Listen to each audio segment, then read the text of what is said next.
Hello, this is Wicked Shrapnel, and I have a free-for-all for you.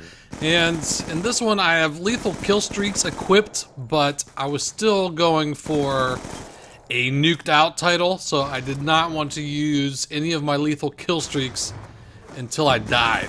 So that was just some way that I was trying to mess around with getting a nuked out title, because I was getting too frustrated with going through a game and then dying and then just having non-lethal kill streaks equipped and being frustrated and blah blah blah blah blah. Because I like to poop on free-for-all lobbies. So this is a way I could do it while still trying to go for the nuked out title. So if I can go 30-0 without using any of my lethal kill streaks, I will do it. But if I do get killed, then I got some lethal kill streaks in my pocket to poop on everyone else in the lobby. And I was running Claymores and Scavenger. Oh my god, Wicked Shrapnel, you're such a noob!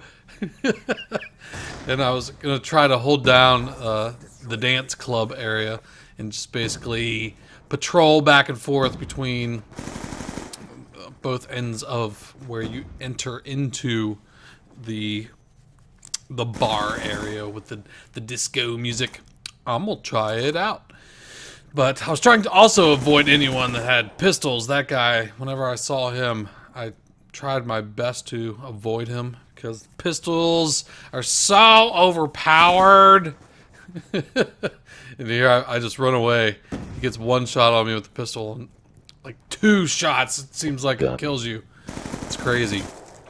But also, in other non-gaming related news, Dan Brown's new book came out today, and I just got it, Inferno. So I'm probably going to have a little book reading session. I don't read that many books. I probably only read like maybe 1 book a year, but I really enjoy Dan Brown's books.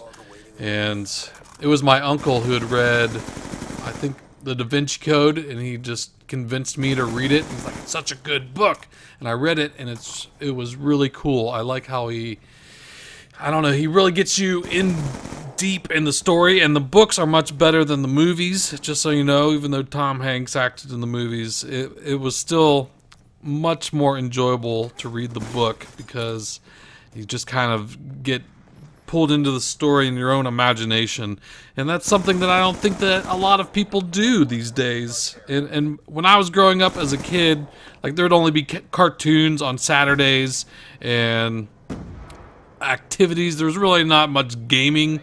You could play like some really low res games, but they weren't as addicting to play for hours on end. It might just be like play a game for an hour and like, all right, I'm bored, let's go do something else.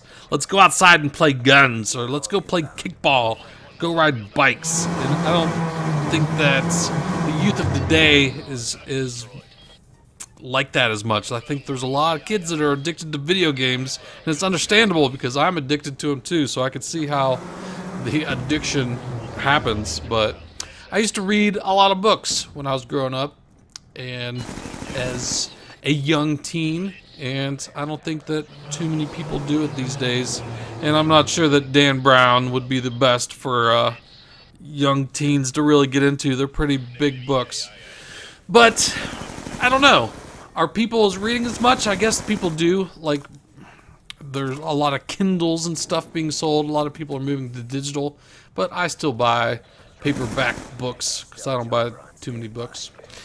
But anyway, I would recommend Dan Brown. Michael Crichton is also another writer that I enjoyed reading, but I don't get too much into fiction books. I like reading a lot on like evolutionary psychology and biology and science type books and stuff like that I'll read through occasionally. But I don't get too much into fiction, but Dan Brown is one writer that I really got into. So, I went 30-1 in this game. I hope you enjoyed it, and maybe go read a book. Alright, talk to you later. Take it easy.